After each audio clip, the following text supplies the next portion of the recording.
Welcome back to Read Instead. I'm Jake. Glad to have you here today. A quick word of encouragement. And I never will intend to make this channel political in any way. That's not what this is about. But all I'll say is, in light of the tragic events that took place in the United States this weekend, if you find yourself getting lost down the rabbit hole of news and media and social media and endless scrolling, when a news event happens like this, when a tragic event happens like this, we find ourselves tied to a screen for the next the weeks that follow. And I couldn't help but think back to in early 2020 when I fell down that same rabbit hole at the onset of the pandemic, and just found myself being filled up with fear, and it starts to get you depressed after so long. I would encourage you guys. I'll let the title of this channel speak for itself. Listen, read instead. That's why we have these books, these great books that have been written for a long time now, and it's a great way to escape and bring some entertainment into your life. So without further ado, we're going to get into The Man from St. Petersburg by Ken Follett. Okay, so I figured might as well just keep championing Ken Follett, one of my favorite authors. The last video I made was on The Eye of the Needle, a great thriller by him, and this is another great thriller by him, Ken Follett, The Man from St. Petersburg. As I think I mentioned to you guys, Ken Follett earlier in his career was a thriller writer. That was sort of his niche, and as time went on, he began to write bigger, epic dramas, historical fiction. I suppose this is historical fiction too, but if you go to your local bookstore, it'll certainly be in the thriller section, if there is a thriller section. But I love this book. I'm going to give you a short premise of what it's about. I don't want to say too much because I want you guys to pick it up for yourself. The best part of this book is the characters. The characters and how well-rounded they are, and how they continue to reveal themselves to the reader as the novel progresses.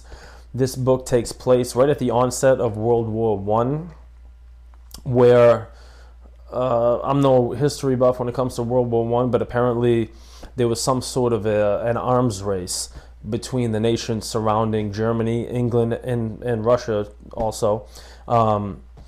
Knowing that Germany had malicious intentions, countries began to, countries began to take sides. And that's why, it's called the Great War, World War I. It was many countries put together over here and many countries put together over here, and two big teams, unfortunately, of countries going at it. And basically this novel revolves around the meeting of two people. Those two people are, there's a Lord Walden from England, an aristocrat, and he's a good diplomat. He has diplomatic skills. He's older in age, but he has shown throughout his life that he has diplomatic skills. And he's friends, Winston Churchill is actually a character in this book. Lord Walden is friends with Winston Churchill.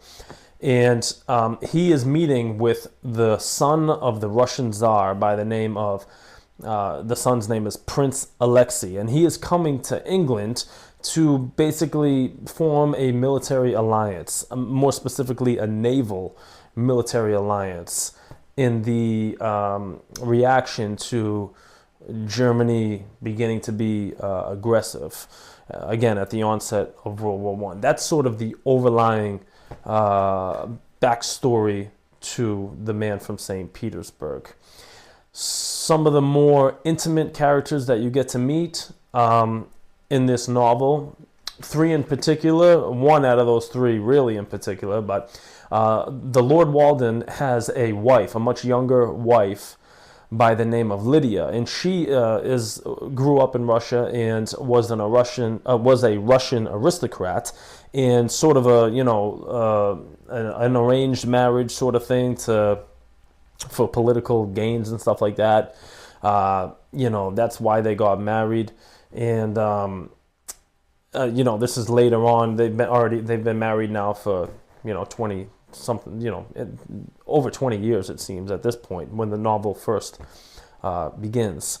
And Lydia, is sort of right at the onset, you sense that she is sort of restless and just not happy with where her marriage is. Her life is sort of missing that extra spark, or it's lost its luster, however you want to phrase it. Her one reason is because her children, her daughter is grown now, and her daughter is a girl named Charlotte, and she's a very main character in this book. Charlotte, for me to begin to say that she's naive is an understatement. Innocent, that would also be an understatement. I'll just give you a sense. Excuse me. I'll give you a sense of. There's a scene at the beginning of this book, a chapter in which Charlotte, again, 18 or 19 years old, is talking with a friend, meets up with a friend. There's a get together at her house, and they kind of sneak off to another room to get away from everyone and have a talk. And her friend in this scene basically is explaining what intercourse is to Charlotte, and she has no idea that this, act even existed. She didn't know what it was. Again, 18 or 19 years old. So she's obviously a girl who's been very sheltered her whole life. Her parents, I think their motives are pure in the sense that they just want to protect her from society, and they want her to grow up, and they sort of just want to marry her off to a gentleman, and sort of kind of do the same thing that was done on their behalf. They want to marry her off to a man that would make political sense for the family, and things of that nature. Charlotte is a little bitter about this, I think as the novel goes on, she realizes how sheltered she's really been, and she begins to get very sort of wide eyes, for society, and wanting to get away from that covering of her parents and stuff, and break out of her shell. The last character, and this is the character that makes this whole novel for me. I believe two videos ago I talked about, it was a novel that I was reviewing. I spoke about a character, a girl from a book called The Power of the Dog, and I said there are a few characters in all the novels that I've read that stay with me, and that I think about them as, long after I put the book down, I find myself thinking about these characters. Well, this man by the name of Felix is one of these characters. It's sort of an all-time character for me. Felix is a rebel. He's an anarchist. He's living in England, and he has fled from Russia. He fled from Russia after spending years on a chain gang. That's apparently that's a big thing in Russia, where they put you in a labor camp, basically, as opposed to just going to jail. And apparently, from things that I've read, and anytime when I come across it in a novel in regards to Russia and these labor camps, it's worse than being certainly worse than just sitting in prison, and some would even describe it as worse than death. That's how, because they just work you until you physically die. And this Felix was on a chain gang for years, and he broke away.